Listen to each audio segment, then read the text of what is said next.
Good evening, ladies and gentlemen. How's everyone doing tonight? Good, great. Good. Wonderful. Again, my name is Adam James. I do motivational speaking and leadership training.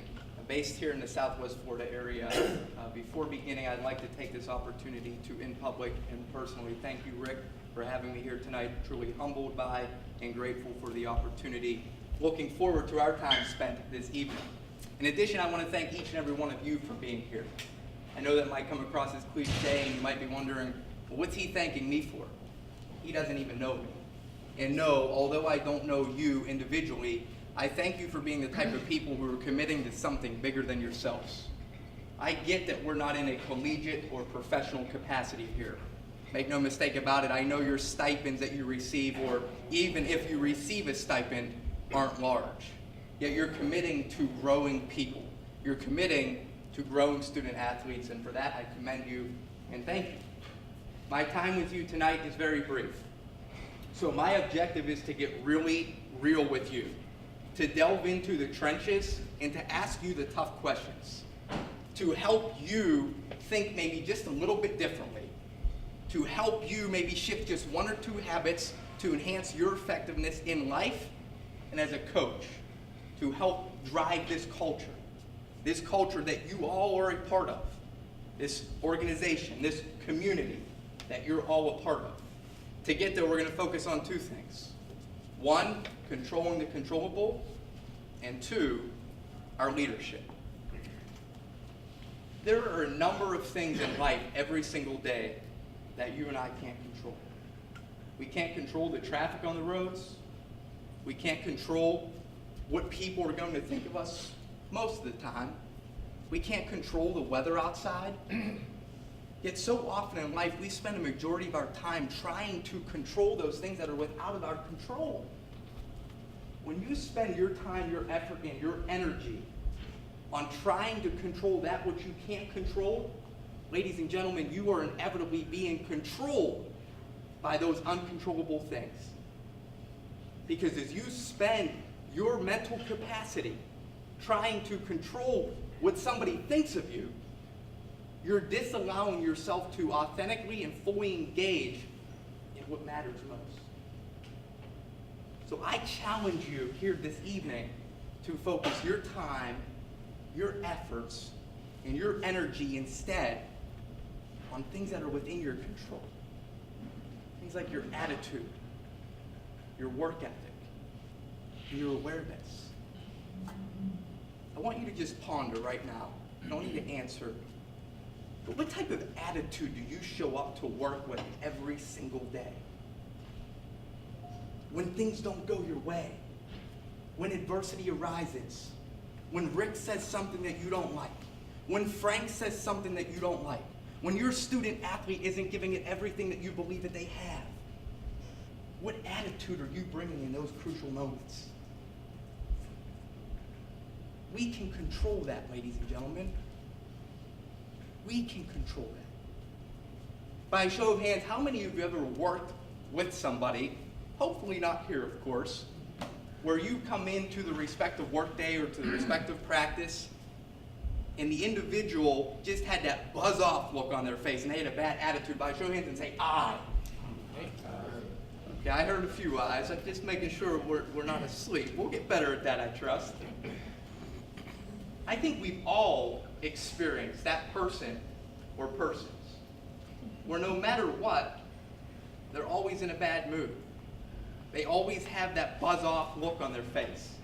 They spill coffee on their shirt in the morning and they go around the remainder of the day frustrated, having negative self-talk, and because of that, they take it out on everybody else. That is a choice. We all have a choice of how we'll show up. When I started my speaking business over 5 years ago, everyone told me it couldn't work. I was too young. I wasn't talented enough. I was a kid who grew up with a speech impediment, who absolutely hated and feared public speaking. Those are the things I heard. Those were the naysayers I encountered. In spite of that, my attitude never changed. I still woke up every day ready to take on the day. Even as the adversities did come my way, and even as they were seeming to be proved right because I was failing quite miserably when I started my business. Failing quite miserably. When I tell you I was broke, I'm not talking about the broke that is, well, you live paycheck to paycheck and you make ends meet, but you don't have any money left over. I'm talking about the type of broke that left me sleeping in my car parked in a Walmart parking lot. I'm talking about the type of broke that let me jump couch to couch over a number of months, that finally a dear friend of mine in TQ's took me in and said, I'll give you a place to stay. I'm talking about the type of broke that I went to get a job at a country club and scrub golf clubs for $10 an hour after leaving a salary position. I'm talking about the type of broke that made me question my desire to live. In those moments, it would have been easy for me to have a bad attitude. In those moments, it would have been easy for me to be reactive. But I made a conscious effort and decision that no matter what was going on in my life, I could control one thing. That was my attitude. And that attitude was what was necessary for me to go out and continue to try to get opportunities, for me to talk with people, to network with people, to learn some things about me that I needed to learn. When you face your adversities, ladies and gentlemen, do you instantly react? Or do you thoughtfully respond? The second thing that's within our control every single day is our work ethic. I know that might seem cliche and quite evident, but the reality is that so many people shortcut the work. You and I are blessed with the same 24 hours every single day. What always fascinates me is to hear about people who are growing multi-billion-dollar companies and are able to still make time to do the nonprofit organization, and they still make time to be able to care about and sit with people and listen to their families. These people have the same 24 hours that you and I do. If they are able to continually work and find time for things, can we? How hard are you working in the hours that you're given with your kids, with your student athletes every single day? And I challenge you to think, are you working hard to just get by? Or are you working hard to grow this culture? Are you working hard to get this culture better? There's a huge difference. There's an absolute huge difference. A lot of people in life just wake up at the same hour every single day and go to bed at the same hour every single day. They never spend any time thinking about what they're thinking about. They just go through the motions. And as a result of such, they are just getting by. They aren't immersing themselves in tough thinking. They aren't immersing themselves into identifying strategies that can help make a team better. When I was a student, I graduated from Florida Gulf Coast University. My only mission was to graduate.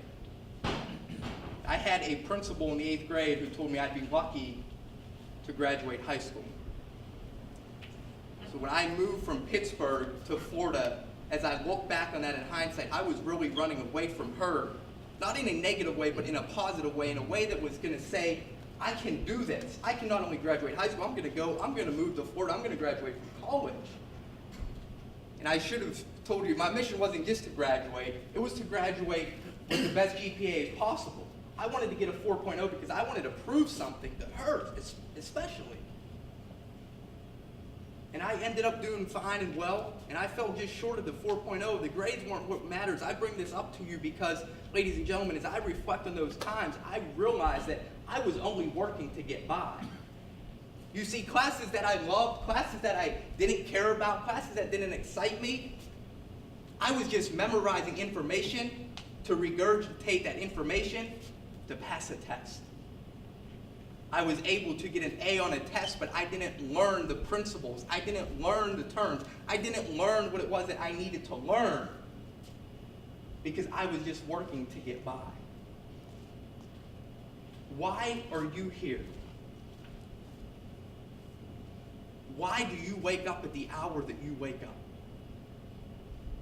Why do you read the books that you read? Why do you interact with the people that you interact with? Why do you choose to coach at Canterbury? What is this about? If you don't know why you're doing what you're doing, how can you ever do it to the full extent and capability that you're truly able to? Are we here to grow people or win championships? Are we here to grow people or win championships? I'm as equally competitive as the next guy.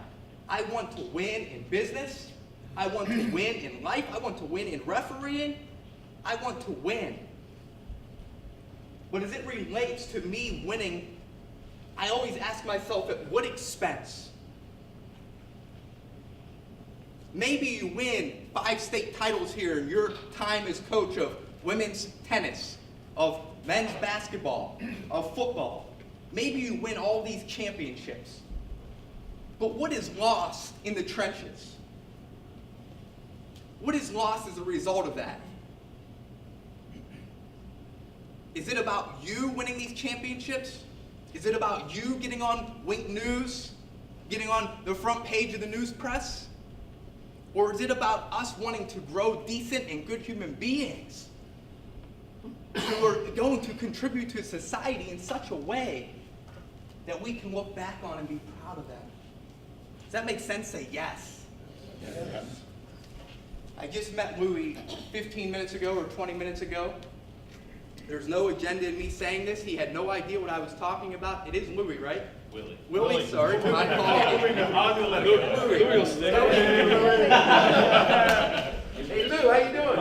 Lou, you know, I did that because Frank was sitting next to you, and he's been calling me Andrew, I guess. Yeah. Pac-Man Joe. My apologies. No, you're good. And it's funny, we were talking, and again, just met.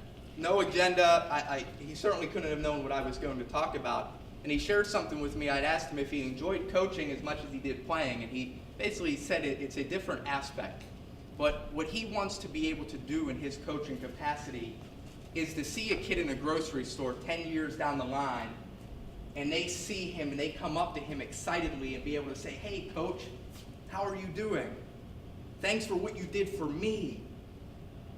We have to have a humble realization that most of the student athletes that we're coaching are not going to play professionally.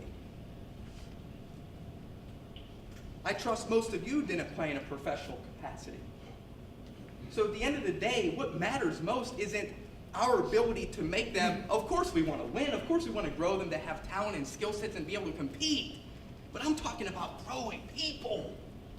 Like growing good and decent human beings who are going to contribute to society. Because that is what carries on. That's what will carry on, ladies and gentlemen. The banners will be here 100 years from now, but nobody's going to be talking about the banners. The traits that you instill in the human beings who you have the privilege and blessing to be able to coach and to teach, how it is that they come out of life will live on forever. It will create a ripple effect that will live on forever because they will go and serve somebody else based upon how it is that you serve them. We need to get our priorities straight. If they're not straight, and I trust they are, that's why I love Canterbury. I mean that. This is a culture, an intentional meeting designed to bring everybody together. It doesn't happen by accident. So we're just here trying to fine-tune little things and get a little bit better. Just get a little bit better. The last thing that's in our control, well, amid a number of other things, but for tonight's purposes and time's purposes, the last thing in our control every single day is our awareness. When I'm talking about awareness, I'm not talking about your ability to see something or hear something or be aware in that capacity. I'm talking about an intellectual awareness. By a show of hands, how many of you are familiar with emotional intelligence? I assume everyone. I heard EQ when Frank was talking. I love it. I love it. It's being preached here because it's so relevant in corporate America today. I read a study that Harvard Business Review had done about a pharmaceutical company that invested in emotional intelligence training for all their employees. $1 billion company already that chose to invest in emotional intelligence training for their sales employees. Excuse me, it wasn't all of them, it was their sales. Their revenue went up by 12% from one year to the next. 12% might not sound like a big number, but when you're talking about a company that's already profiting hundreds of millions and is a $1 billion company, that is a huge, significant jump. It doesn't happen by accident. Emotional intelligence isn't lip service that Rick or Frank is trying to preach to you. It is tangible, actionable items that can make you better. We have to want to immerse ourselves in it and have the courage and humility to ask ourselves the tough questions. Like, are we self-aware? That's one of the 4 components of emotional intelligence, is self-awareness. Looking yourself in the mirror and saying, why am I feeling what I'm feeling? We have so many different emotions throughout the course of the day, but again, because we operate on autopilot and never slow down to think, we just react to people. When somebody pisses us off, we just react to them. When somebody says something we don't like, we just react to them. Self-awareness is about looking yourself in the mirror, like I had to do when I was sleeping in my car, and say, why am I not getting to where I want to get? What do I need to change about me in order for me to become what it is that I'm trying to become? Why are people responding to me the way they are? How am I perceived? These are tough questions, ladies and gentlemen.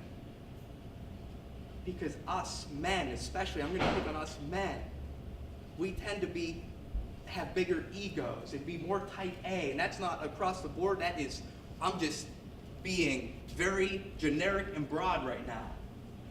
So for us men, and women too, we have a harder time looking ourselves in the mirror and saying, I screwed up.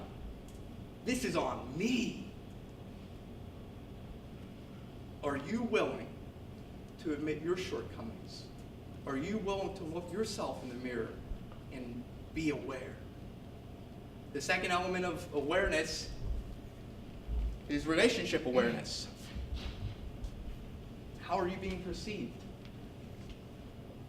How do you interact with others? Do people get along with you, or is there always conflict? Rick had mentioned, in addition to speaking, I referee basketball. Darren could probably share with you a number of stories of how he thinks I'm not a good referee, but no, he's actually a great coach, and I mean that. He's been a tremendous pleasure to work for when I'm out on the floor as a referee. But I bring refereeing up because it taught me a tremendous amount about life. A tremendous amount about life, because you're seeking perfection in something that is imperfect. I review a ton of my videos after I referee games. I spend hours upon hours immersing myself in, why did I miss that call? Why did I give a technical foul there? Was there something I could have done earlier on that would have led me to get a better solution? And I've grown tremendously, not only as a person, but as a referee. I'm a better referee now than I was last year, and certainly than I was 5 years ago. Early on in my career, I was very reactive. I'm here to admit my shortcomings, my flaws. Somebody said something to me that I didn't like. It was more often than not a technical foul. And most of the time it was warranted.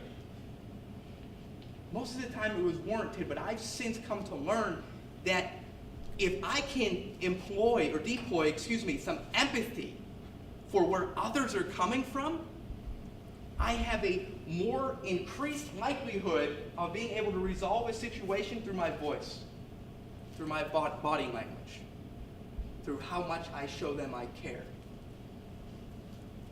Do you deploy empathy in what you do? Empathy isn't sympathy. I don't want that to be confused. Sympathy is feeling sorry for someone. Feeling sorry for someone, if they're already feeling sorry for themselves, is not going to be productive.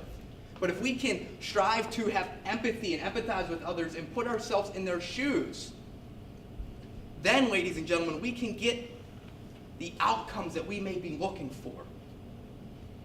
then we can work collectively and collaboratively together to get to that vision that we're trying to get to.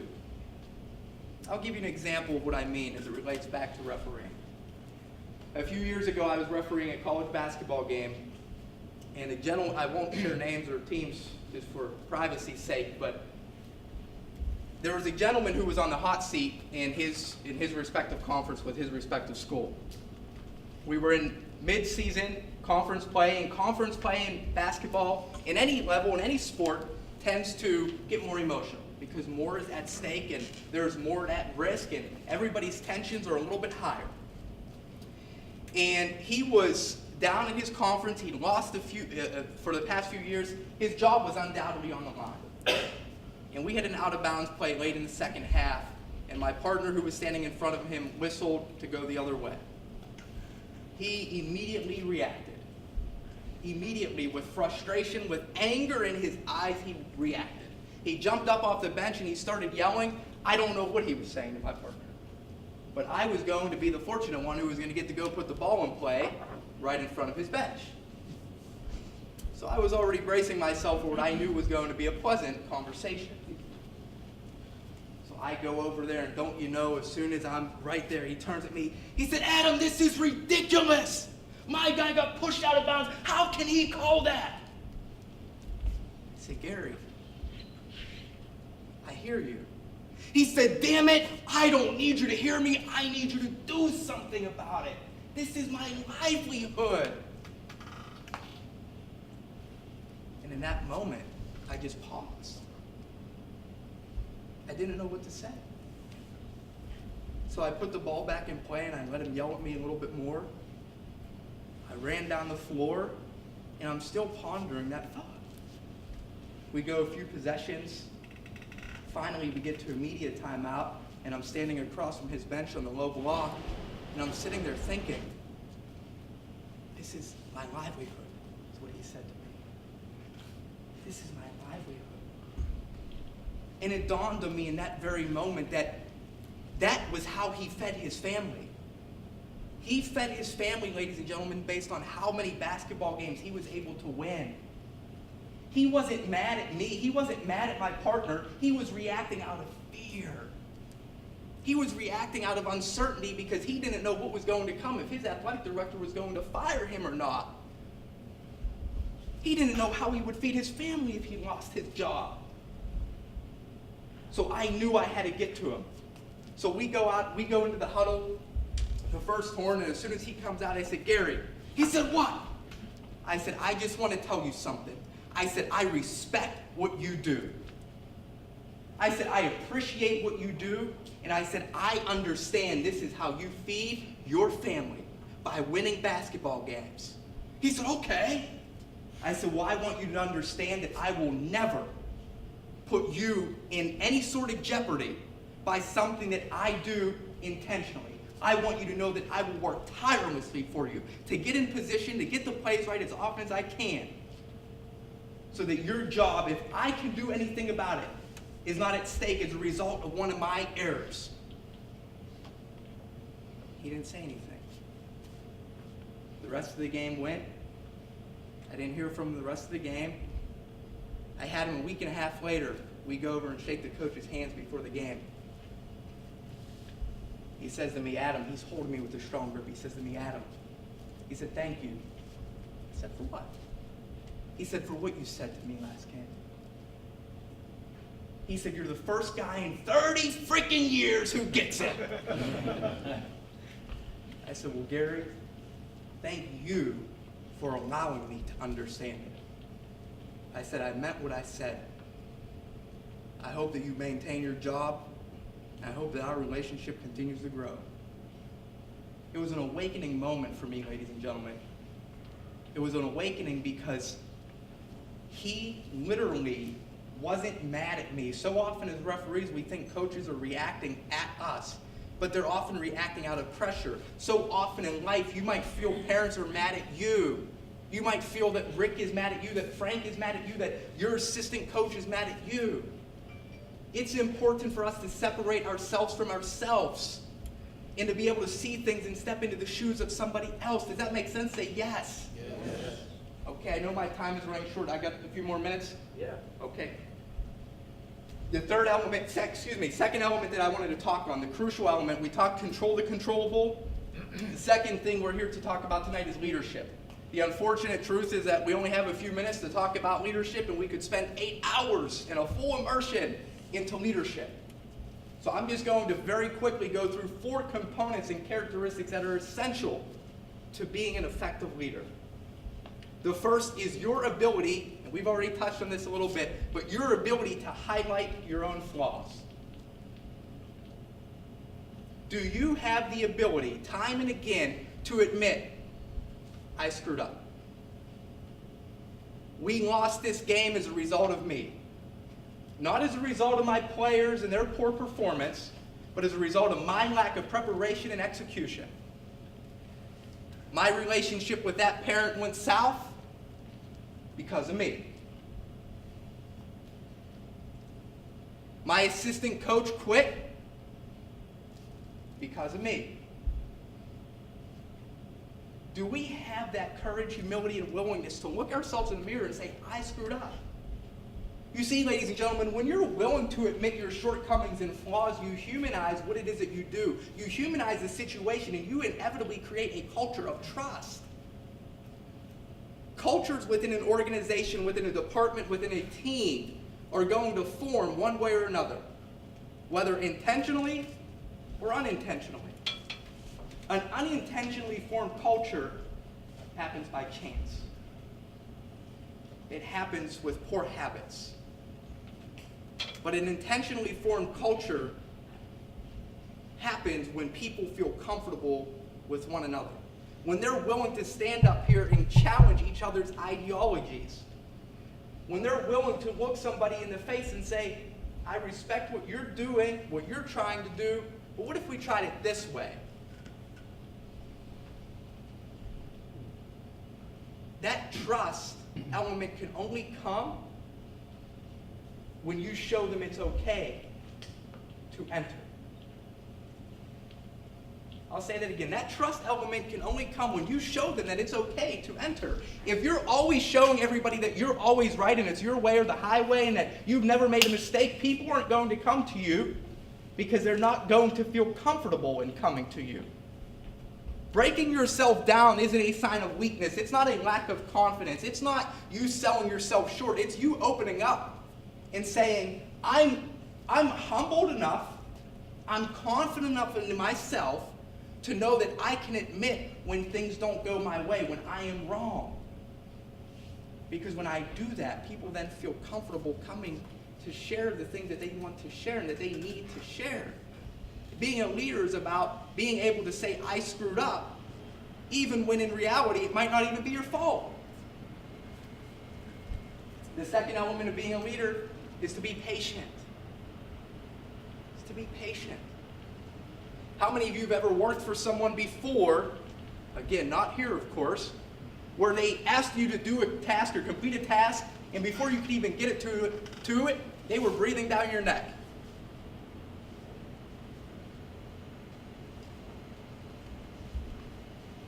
If you want people to perform, you have to give them the opportunity to perform. Understand that we all have different talents and skill sets. The assistant coaches that are on your team, the players who are on your team have different talents than one another.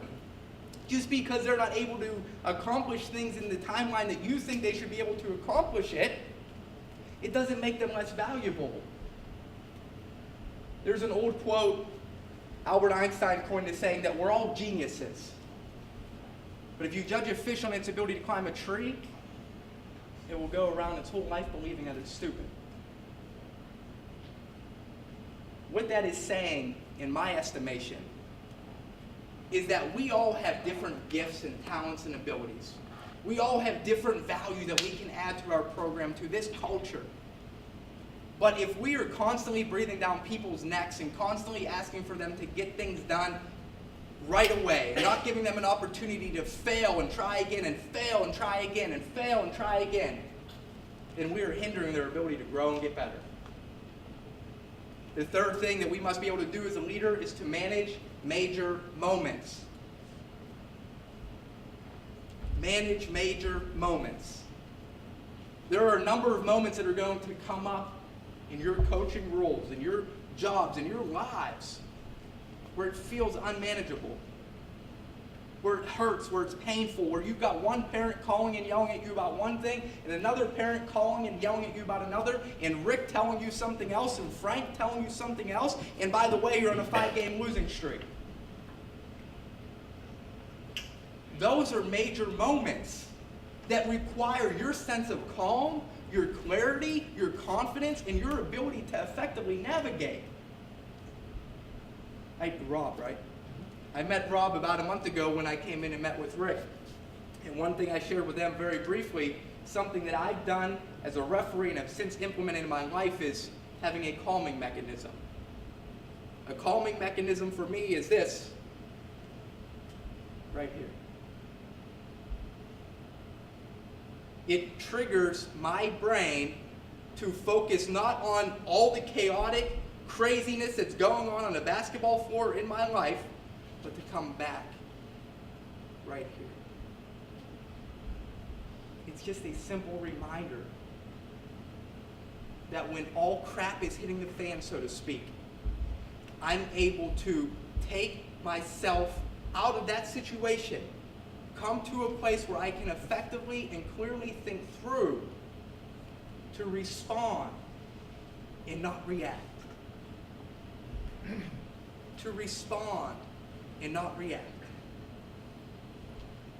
There's a book I read called Attending by Dr. Ronald Epstein, just so you don't think this is some crazy thing that I picked up on my own. This is proven by science that when there's a fight or flight response, our amygdala is activated, and then all these neurons go through all these neural pathways in our brain, and then it gets to the frontal and basal ganglia of our brain, and then we're making a decision in a reactive state.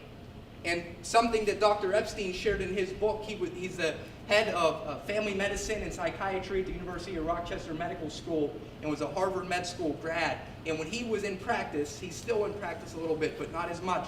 When he was in practice, before he would go see a patient, his calming mechanism was to, when touching the door of the patient's room that he was about to enter, he took 5 seconds to just clear himself of what he'd just gone through with another patient and to put himself in the moment.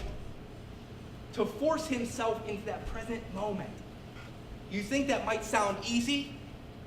Try it after you've done it for 5 years, 10 years, 15 years. It's a disciplined approach that requires intensity, that requires focus, that requires care, that requires your desire to truly serve and get better.